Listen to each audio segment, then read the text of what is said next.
नमस्कार दोस्तों, स्वागत है आपका हमारे official YouTube channel GS Pioneer में। कैसे हैं आप सब? मैं उम्मीद करता हूं स्वस्थ होंगे, मस्त होंगे, अपनी तैयारी में व्यस्त होंगे। मित्रों, 2022 लगभग जाने को है। आप जानते हैं 2022 विदा होने में लगभग बस 30-36 घंटे का समय शेष बचा है। इसको आप अच्छे से एंजॉय करें। ट्रेंड ग्रेजुएट टीचर आर्ट की आप तैयारी कर रहे हैं, इसमें आप पूरा का पूरा समय देने का प्रयास करें, इसी के प्रति जो है लगे रहें। हाँ, अंग्रेजी कैलेंडर है, कैलेंडर बदल रहा है, दिन 24 घंटा तब भी होगा जैसे पहले होता था।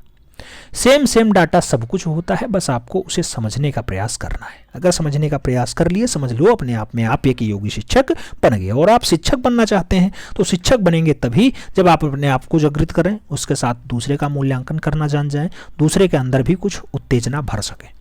ठीक है, आज के इस क्लास में हम लोग यामिनी रंजन राय और रविन्द्रनाथ टैगोर को पढ़ेंगे। यामिनी रंजन राय की अगर बात करते हैं तो यामिनी रंजन राय को ही भारत का पिकासो कहा जाता है। जन्म कब हुआ? 1887 में हुआ। कहाँ पे हुआ? पश्चिम बंगाल का बांकुरा वाला बेल्ट होता है, बेतियावाड़ा गांव होता है। तो बेतिया तोड़ गांव या फिर बेतियावाड़ा गांव जो दिखाई दे उस टाइप से लगाइएगा। बांकुरा कई बार पूछा गया। बांकुरा बंगाल में किसका जन्म? यामिनी रंजन राय का जन्म हुआ। कब हुआ? 1887 में हुआ। यामिनी रंजन राय जन्मता ही लोक कला के स्रोतों की ओर आकर्षित होते थे। यामिनी रंजन राय कला की शिक्षा गवर्नमेंट स्कूल ऑफ आर्ट्स से जो करते हैं। ये कहाँ पे है? कोलकाता में। जन्म ही जब बंगाल में हुआ तो शिक्षा भी कोलकाता में ही होगी। यामिनी रंजन राय ने अकादमिक पद्धति और शास्त्रीय पद्धति को तैलीय चित्रण के साथ सीखा है, बहुत अच्छे से बनाना भी जानते हैं। यामिनी रंजन राय ने कला में या कलकत्ता में यूरोपीय यथार्थवादी पद्धति तथा तैल माध्यम में कार्य करना जान गए थे। तो ये पूछा जाता है किससे संबंधित रहे हैं? यूरोपीय यथार्थवाद से थोड़ा सा जो है इनका झुकाव गया है, यानी उधर भी झुके रहे। साथ ही अनावृत्तियों का रेखांकन और प्रभावशाली शैली में दृश्यांकन बहुत अच्छे से इन्होंने किया है। अध्ययनोपरांत यामिनी रंजन राय व्यावसायिक चित्रकार के रूप में लिथोग्राफी के छापे खाने में भी कार्य किए हैं। तो ये क्वेश्चन कभी कभी पूछा जाता है कि अपने अध्ययन के दौरान मूल रूप से लिथोग्राफी छापे खाने में किसने कार्य किया। तो हो सकता है अगर पूछा जाए तो आपको यामिनी रंजन राय लगाना पड़ जाए, याद रखना। अगला पॉइंट कह रहा है यामिनी रंजन राय व्यक्ति चित्रण में तो इतने कुशल थे कि वे कोलकाता में एक उत्तम छविकार के रूप में विख्यात हो गए। व्यक्ति चित्रण वही छवि ही जो आप जानते हैं मुगल शैली में कौन था? बहुत बढ़िया छवि रचनाकार बिशन दास था। तो यामिनी रंजन राय भी बहुत बढ़िया छवि रचनाकार थे। छवि रचनाकार के रूप में आप जानते होंगे कि राजा रवि वर्मा की बहन मंगला भी बहुत अच्छी छवि रचनाकार रही हैं, मंगला। और मंगला के साथ एक नाम और जोड़िएगा, क्या? यामिनी रंजन राय नहीं। हाँ, यामिनी रंजन राय तो जोड़िए ही, यामिनी रंजन राय। और उसके साथ क्या जोड़ेंगे? उसके साथ सुनयनी देवी और बिनयनी देवी जोड़िएगा। सुनयनी देवी किसकी सिस्टर हैं? किसकी सिस्टर हैं? सुनैनी और बिनैनी दोनों की दोनों सिस्टर हैं मूल रूप से अवनी बाबू की। यामिनी रंजन राय अवनींद्रनाथ टैगोर के संपर्क में आने के बाद कुछ समय बंगाल शैली में भी चित्रण का कार्य करते हैं। इसके पश्चात यामिनी रंजन राय कालीघाट की पट चित्रण शैली का प्रभाव पड़ जाता है। तो पट चित्रण शैली पे क्वेश्चन पूछा जाता है, पट चित्रण शैली किस पे हावी रही? तो यामिनी रंजन राय के चित्रों पे खूब ज्यादा हावी रही। कालीघाट शैली में सपाट के साथ साथ भूरे अथवा स्लेटी धरातलों का कागज बहुत गहरी से बनाया जाता था। सशक्त रेखाओं के द्वारा चित्रण किया जाता था। किसके द्वारा? यामिनी रंजन राय के द्वारा। संथाल स्त्रियां बहुत फेमस रचना है। संथाल स्त्री और माँ और शिशु के लिए यामिनी रंजन राय बहुत फेमस नाम होते हैं। यामिनी रंजन राय की माँ और शिशु और संथाल स्त्री बहुत फेमस रचनाओं में शुमार है, कई बार पूछी जा चुकी है। यामिनी रंजन राय कालीघाट पे पटचित्रों की शैली के बाद बंगला की लोक कला के अन्य क्षेत्रों में जैसे बांकुरा, हुगली आदि से भी प्रेरणा प्रारंभ करते हैं और इस पे भी चित्रण का कार्य स्टार्ट कर देते हैं। इस पे भी चित्रण करना शुरू कर देते हैं।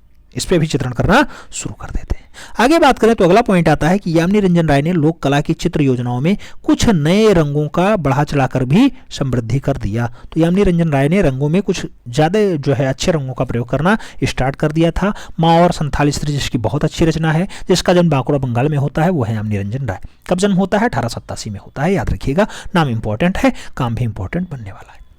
आगे अगर बात करें तो अगला पॉइंट आता है कि यामिनी रंजन राय ने लोक कला की परंपराओं से प्रेरित होकर के एक विशिष्ट शैली का विकास किया, जिसमें कुंडलित चित्र होते हैं, कालीघाट के चित्र होते हैं, पूजा की मूर्तियां होती हैं, खिलौने होते हैं, गुड़िया में ताजगिया होती है और ऋतुजा जो है ऐसी रचनाएं मूल रूप से शक्तियों में कलात्मकता हो, इसके साथ साथ कांथा और क्या है अपलना कला के गुणों में भी संश्लेषित करने का कार्य भी जो है बहुत अच्छे से यामिनी रंजन राय ने अपने चित्रों के माध्यम से किया है। इसी अवधि में यामिनी रंजन राय ने रामायण और कृष्ण लीला पर भी बहुत बढ़िया चित्रण किया। यामिनी रंजन राय ने किस पे? रामायण पे और कृष्ण लीला पे अच्छे से चित्रण का कार्य किया है। आगे बात करें, अगला पॉइंट क्या आता है? अगला पॉइंट आता है कि यामिनी रंजन राय के चित्रों में एक अचश्म चेहरे और एक ही रेखा में माथे और नाक का अंकन दिखाई देता है। एक रेखा में नाक भी बना दो, माथा भी बना दो और साथ में एक चश्म चेहरे की विशेषता दे दो पूरे चित्रण में। ये बहुत अच्छी बात थी। लाल पृष्ठिका पे चमकदार शुद्ध रंगों से जो है ये चित्र बनाते थे। तो लाल पृष्ठिका पे चित्रण का कार्य किसने किया है? लाल चित्रिका जो है, लाल पृष्ठिका होती थी, पृष्ठ का पृष्ठ लाल होता था, उस पे मूल रूप से चित्र बनाने का कार्य बहुत अच्छे से यामिनी रंजन राय ने किया है। भारत का पिकासो ऐसे नहीं कहे जाते। इन्होंने बंगाल शैली पे तो काम किया ही किया है, उसके साथ किस पे? तो आप जानते हैं कि बंगाल शैली के साथ साथ ये पट चित्रण, बांग्ला शैली बहुत बढ़िया से सीखते थे। ठीक है, तो पट चित्रण शैली पे भी खूब ज्यादा काम किए। यामिनी रंजन राय कला पर 18वीं और 19वीं शताब्दी में चित्रित पांडुलिपियों के आवरण और चित्रों की शैलियों का भी प्रभाव खूब दिखाई देता है। यामिनी रंजन राय ने उड़ीसा के पटचित्रों की छोटी छोटी क्षेत्रों में संयोजन पद्धति पर भी प्रभाव किया है। साथ में यामिनी रंजन राय ने ईसा के जीवन पर आधारित चित्र भी खूब बनाए हैं। तो ईसा पे जीवन पर आधारित चित्रण की रचना किसने की है? यामिनी रंजन राय के द्वारा की जाती है। यामिनी रंजन राय ने धरातल, वयन जिसे टेक्सचर कहा जाता है, के संबंध में भी खूब ज्यादा प्रयोग किए हैं। यामिनी रंजन राय ने कागज, गत्ता, कपड़ा, बर्तन आदि पर भी खूब ज्यादा चित्रकारी की। कागज की गत्तों पे चित्रकारी किसने की? यामिनी रंजन राय के द्वारा की जाती है। यामिनी रंजन राय ने जल, रंग, क्रेयॉन और टेम्परा में भी अधिकांश कार्य किए हैं। आगे अगर बात करते हैं तो आगे कहा जाता है कि भारत विभाजन के पश्चात यामिनी रंजन राय दिल्ली आते हैं और शिल्पी चक्र की सूत्रपात में यानी शिल्पी चक्र को स्थापित करने में एक खास काम करते हैं। खास नाम होता है यामिनी रंजन राय का।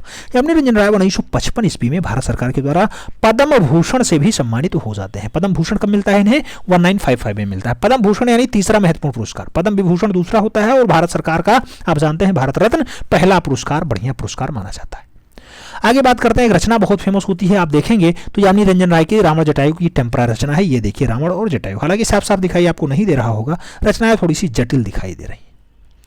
ये आपका दशानन का 10 शीश दिखाई दे रहा है, ये रावण आपका दिखाई दे रहा है, यह हाथ में कुछ लिया हुआ है इधर इधर इधर, ये आपका इधर जटायु दिखाई दे रहा है। तो ये है रावण और जटायु, रचना किसकी है? यामिनी रंजन राय की, टेम्परा में बनाया गया है। इनके चित्रों की अगर बात करते हैं, अच्छे से इसे मारिएगा। यामिनी रंजन राय के चित्रों में मदर एंड चाइल्ड, सीता की अग्नि परीक्षा, Krishna and Yashoda, lady in pink sari, 3 womens, dancing गोपियां, bride and 2 companions, queen on horse, Ravana, Sita और Jatayu, 2 cares holding a large prawn, ये सब रचनाएं केट एंड लास्टर्स की अगर बात हो, ये सब रचनाएं किसकी हैं? तो सभी की सभी रचनाएं भारत के पिकासो कहे जाने वाले यामिनी रंजन राय की हैं, जिनका जन्म बांकुरा बंगाल में हुआ है। नाम याद रखना, काम इंपॉर्टेंट है।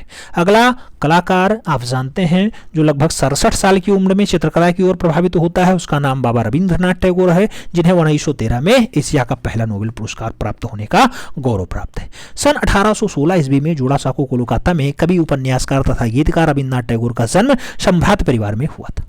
रविंद्र के परिवार में दार्शनिक, विद्वान, कलाकार, समाज सुधारक और प्रतिभाशाली अनेक व्यक्ति थे। रविंद्रनाथ टैगोर ने कलकत्ता की बंगाल अकादमी तथा लंदन के यूनिवर्सिटी कॉलेज में शिक्षा भी प्राप्त की है। बहुत संभ्रांत परिवार में इनका जन्म होता है। आप जानते हैं देवेंद्रनाथ टैगोर के ये छोटे भाई होते हैं। जोड़ासाको बंगाल में ठाकुरवाड़ी बहुत फेमस जगह होती है। देवेंद्रनाथ ठाकुर वहाँ के बहुत बड़े जिम्मेदार होते हैं। उनके सबसे छोटे पुत्र हैं रविंद्रनाथ टैगोर।